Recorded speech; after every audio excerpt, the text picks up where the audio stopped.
আমরা পর্তুগিজ জলদস্যুদের আগ্রাসনকে মেনে নেই নাই। সর্বশেষ পাকিস্তান থেকে আমরা আলাদা হয়েছি নিজ স্বাধীন জন্মভূমির জন্য। আজকে এই চুক্তির নাম দিয়ে বাংলাদেশকে যে দাসত্বের শৃঙ্খল পরানো হয়েছে, এই অবৈধ চুক্তিগুলো, আমেরিকার সাথে অবৈধ চুক্তিগুলো থেকে বাংলাদেশকে বের হয়ে আসতে হবে। এটা হচ্ছে এই দেশের মানুষের জন্ম, এই দেশের জন্ম তথা দ্বীন ইসলাম ওনার অন্যতম শিক্ষা। আমাদের দেশের মধ্যে করা হয়েছে যে এগ্রিমেন্ট এবং রেসিপ্রোকাল ট্রেড যে চুক্তি করা হয়েছে, সেই চুক্তি অনুযায়ী বাংলাদেশকে আগামী 5 বছরে যুক্তরাষ্ট্র থেকে 350 কোটি ডলারের কৃষি পণ্য আমদানি করতে হবে। আমরা তীব্র প্রতিবাদ জানাচ্ছি। তারা তাদের তুলা, তাদের বিষাক্ত জিএমও গ্লুটেনযুক্ত গম, তাদের সেই বিষাক্ত জিএমও সয়াবিন আমাদের দেশের উপর তারা চাপিয়ে দিচ্ছে। নাউজুবিল্লাহ। আমরা এই চুক্তি অধিসত্বর বাতিল করা হোক সেই দাবি জানাচ্ছি। মাননীয় প্রধানমন্ত্রী তারেক রহমানের প্রতি আমাদের উদাত্ত আহ্বান, আপনি হচ্ছেন একজন শহীদ রাষ্ট্রপতি এবং মুক্তিযোদ্ধার সন্তান। আপনারা আপনার পূর্বপুরুষ যুদ্ধ করে এই দেশকে স্বাধীন করেছিলেন, আমেরিকার প্রক্সি রাষ্ট্র হওয়ার হাত থেকে বাংলাদেশকে রক্ষা করেছিলেন। সেই বাংলাদেশে যদি আজকে এই আমদানির নাম দিয়ে গোলামির চুক্তির মধ্যে পরিয়ে দেওয়া হয়, সেই বাংলাদেশকে যদি আজকে ইরানের বিরুদ্ধে নিয়ে যাওয়া হয়, মুসলিম দেশগুলোর বিরুদ্ধে নিয়ে যাওয়া হয়, সেই বাংলাদেশে যদি কুখ্যাত সেই রজার খলিল, যেই রজার খলিল সে মুসলমানই না, একজন ধর্মান্তরিত খ্রিস্টান, যেটা সামাজিক যোগাযোগ মাধ্যমে প্রকাশিত হয়েছে, একজন কুখ্যাত আমেরিকান পন্থী এজেন্টকে, তার এজেন্টের কথার কারণে যদি আজকে ইরানের সাথে বাংলাদেশের কূটনৈতিক সম্পর্ক ক্ষতিগ্রস্ত হয়, তাহলে সেটা হবে সারা বাংলাদেশের স্বাধীনতার চেতনার সাথে সাংঘর্ষিক তথা বিরোধী একটা ব্যাপার। নাউজুবিল্লাহ। এই রজার খলিলকে অতি সত্বর বাংলাদেশ থেকে বহিষ্কার করতে হবে। এই রজার খলিলকে যারা বাংলাদেশ সরকারের মধ্যে ঢুকিয়েছে, অর্থাৎ কুখ্যাত সেই ইউনুস, সুদখোর ইউনুস, এদের উপযুক্ত বিচার করতে হবে। আপনারা মনে রাখবেন, the American dream has been over, American nightmare has been over. American দুঃস্বপ্নের ইতি ঘটেছে। আমেরিকা বর্তমানে একটি কাগজে বাঘ তথা নেড়ি কুত্তার মতো একটা দেশ, যাদের কাজ হচ্ছে ঘেউ ঘেউ করা এবং দূর থেকে নিরীহ স্কুল ছাত্রীদের উপর মিসাইল নিক্ষেপ করে তাদেরকে হত্যা করা। সুতরাং এই আন্তর্জাতিক নেড়ি কুত্তা আমেরিকাকে খুশি করা কখনোই বাংলাদেশের আন্তর্জাতিক পলিসি হতে পারে না। কাজেই আমেরিকার এই সমস্ত তল্পি বাহক যারা রয়েছে, রজার খলিল, তাদের উপযুক্ত শাস্তিমূলক ব্যবস্থা করতে হবে। আপনারা জানেন, আমেরিকা থেকে এলএনজি আনার জন্য চুক্তি হয়েছে, আমরা এই সমস্ত চুক্তিকে প্রত্যাখ্যান করছি। বাংলাদেশের এনার্জি সেক্টরের জন্য বাংলাদেশের তেল গ্যাসকে উত্তোলন করার ব্যবস্থা করতে হবে। আমরা কোন Chevron, Conoco Phillips, Chris Energy, Halliburton, American ইহুদিবাদী বহুজাত খনিজ সম্পদকে ঠেলে দিতে পারি না। এই দেশের বাপেক্সকে, এই দেশের পেট্রো বাংলাকে পরিপূর্ণভাবে অধিকার দিতে হবে নিজ নিজ দেশের খনিজ সম্পদকে উত্তোলন করার জন্য। যদি বাংলাদেশের সরকারি প্রতিষ্ঠানগুলো সেজন্য সক্ষম না হয়, তাহলে প্রয়োজনে তুরস্ক, পাকিস্তান, ইরান থেকে, ব্রুনাই থেকে, ইন্দোনেশিয়া থেকে, সমস্ত মুসলমান দেশগুলো থেকে সহযোগিতা করে বাংলাদেশের তেল গ্যাস উত্তোলন করতে হবে, খনিজ সম্পদকে আহরণ করতে হবে। আপনারা জানেন, বিগত এই কথিত তত্ত্বাবধায়ক সরকার তারা বোয়িং বিমান কেনার জন্য চুক্তি করেছে। অন্তর্বর্তী সরকার তারা বোয়িং বিমান কেনার জন্য তারা চুক্তি করেছে এবং সেই চুক্তি এখন পর্যন্ত বলবৎ রয়েছে। এই চুক্তিকে অতি বিলম্বে বাতিল করতে হবে। এবং দেখা যাচ্ছে যে তারা বিভিন্নভাবে তারা বাংলাদেশের মধ্যে তারা বহুত্ববাদ ঢুকানোর চেষ্টা করছে। বলেন, বাংলাদেশকে স্বাধীন করেছে কারা? একত্ববাদীরা নাকি বহুত্ববাদীরা?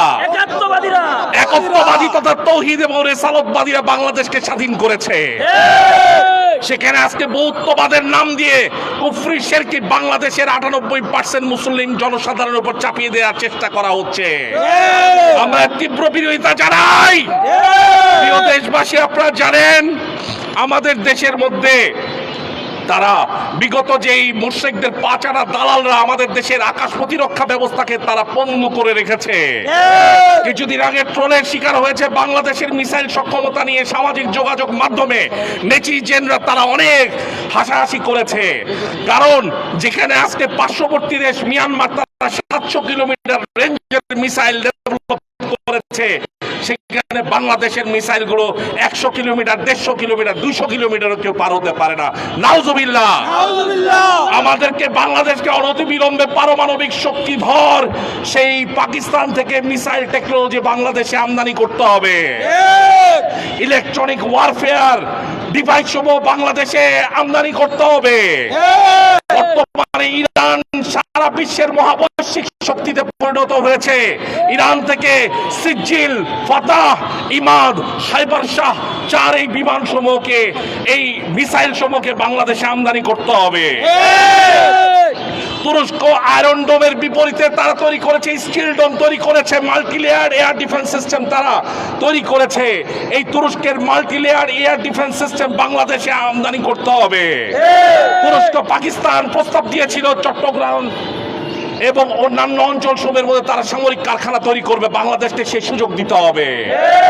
এবং প্রিয় দেশবাসী, আপনারা জানেন আমরা ফিলিস্তিনের মুসলমানদের জন্য আমরা ব্যথিত, আমরা ইরানি মুসলমানদের জন্য ব্যথিত।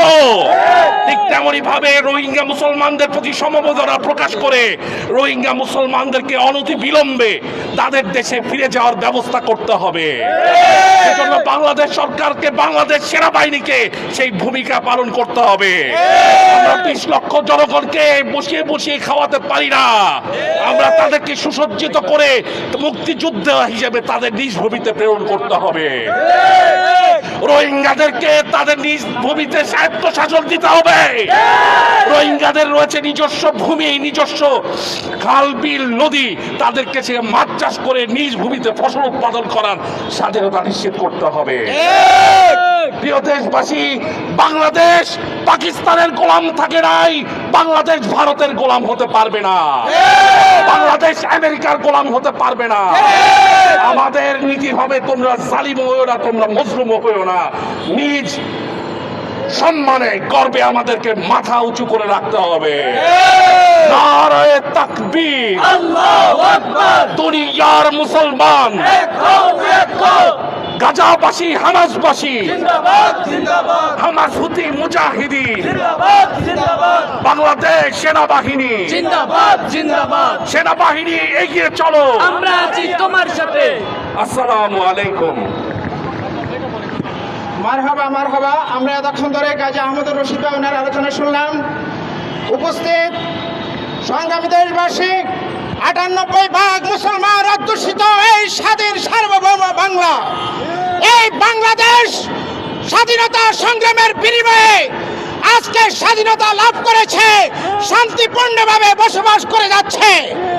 এই বিগত অন্তরিম সরকার সেই সুদখোর আমেরিকার 5 গোলাম, আমেরিকার 5 গোলাম, সেই ডোনাল্ড ট্রাম্প, এই ড্রামের মলমূত্র পানকারী সুদখোর ইউনূস, সে আইন করে গিয়েছে বাংলাদেশ কোনো কিছু কিনতে হলে আমেরিকার কাছ থেকে অনুমতি নিতে হবে। কোনো অবস্থাতেই এই বাংলার জনগণ এই সিদ্ধান্ত মেনে নিতে পারে না। অনতি বিলম্বে এই চুক্তি বাতিল করতে হবে এবং বর্তমান সরকারকে বুঝতে হবে যে ইন্টারিম গভর্নমেন্ট আজকে সেই সুদখোর, সে বাণিজ্য চুক্তি করেছে, সার্বভৌমত্ব এটা বিনষ্ট হবে। এবং বর্তমান সরকারকে বলতে চাই যে ইন্টারিমের পর যে বর্তমান যে সংস্কৃতি মন্ত্রী নিতাই রায়, সে বলেছে প্রত্যেকটি প্রাথমিক বিদ্যালয়ে সংস্কৃতি শিক্ষক, গান বাজনা শিক্ষক নিয়োগ দিবে। 98% মুসলমান কোনদিন এটা মেনে নিতে পারে না। অবিলম্বে প্রধানমন্ত্রীকে ভূমিকা নিতে হবে, কারণ তিনি বলেছেন ইসলাম বিরোধী বিরোধী কোনো কাজ এই বাংলাদেশে হতে দেবেন না। কাজে সংস্কৃতি বিষয়ক কোনো শিক্ষক কোনো বিদ্যালয় নিয়োগ দেওয়া যাবে না। এই পর্যায়ে আপনাদের সামনে গুরুত্বপূর্ণ আলোচনা পেশ করবেন ইনসাফ কায়েমকারী ছাত্র শ্রমিক জনতার বিপ্লবী আহ্বায়ক জনাব আরিফ আল খবির সাহেব। আসসালামু আলাইকুম প্রিয় দেশবাসী, উপস্থিত সাংবাদিক ভাই ও বোনেরা এবং উপস্থিত সংগ্রামী জনতা, আপনাদেরকে অত্যন্ত ধন্যবাদ যে আপনারা জুমার নামাজের পরে আজ এই পবিত্র দিনে এক পবিত্র প্রতিবাদী জিহাদি মজলিসে একত্রিত হয়েছেন। আপনারা দেখেছেন আমাদের প্রতিবাদের ভাষা স্পষ্ট। নতুন পরাশক্তি ইরানের সঙ্গে বাংলাদেশের কূটনৈতিক সম্পর্ক জোরদার করার দাবি, এর সঙ্গে সঙ্গে তথাকথিত পরাশক্তি মার্কিনীদের গোলামি থেকে মুক্তি হয়ে বেরিয়ে আসার দাবি, স্বাধীন দেশ স্বাধীনভাবে অবস্থান করার দাবি। আমরা ভৌগোলিক অর্থে স্বাধীন, আমাদের একটি পৃথক মানচিত্র রয়েছে, পৃথক একটি জাতীয় পতাকা রয়েছে, কিন্তু আমাদের স্বাধীনতা নেই আমাদের কথা বলার, স্বাধীনতা নেই আমাদের অর্থনীতির, স্বাধীনতা নেই আমাদের পররাষ্ট্রনীতির। আপনারা জানেন বাংলাদেশ এখন পরাধীন হয়েছে চুক্তির শৃঙ্খলে। মনোযোগ দিয়ে লক্ষ্য করুন, বিষয়টি অত্যন্ত বেদনাদায়ক। চুক্তির শৃঙ্খলে বাংলাদেশকে বন্দী করা হয়েছে। কি চুক্তি? বাংলাদেশ কোনো বাণিজ্য করতে গেলে, কোনো আমদানি রপ্তানি করতে গেলে তা আমেরিকার পরামর্শ অনুযায়ী তাদের অনুমতি সাপেক্ষে করতে হবে। আমরা কি আমাদের সিদ্ধান্ত গ্রহণের জন্য স্বাধীন নই? আমরা কোথায় ব্যবসা করব, কোথায় রপ্তানি করব, কার থেকে আমদানি করব, তার জন্য আমেরিকার অনুমোদন লাগবে কেন? তার মানে আমরা স্বাধীন আসলে এখনো হতে পারি নাই।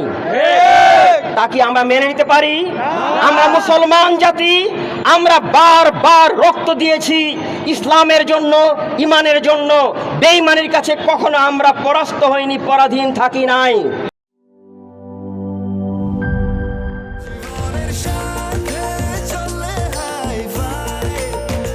স্বাস্থ্যকর অল টাইম ফ্যামিলি কেক, সব সময় অল টাইম হেলদি লাইফ।